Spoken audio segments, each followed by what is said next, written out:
This is the National Weather Service office in Albany, New York. The preceding signal was a test of NOAA weather radio for WXL-34 public warning system. During potentially dangerous weather situations, specially built receivers are automatically activated from the signal to warn of impending hazard. Test of the signal and receiver's performance are done by the National Weather Service between 11 a.m. and noon on Wednesday. If severe weather impacts the region on Wednesday, the test will be postponed to Friday.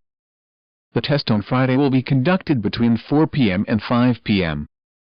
This transmitter serves the following counties in New York: Albany, Rensselaer, Saratoga, Fulton, Montgomery, Warren, Washington, Greene, and Columbia counties.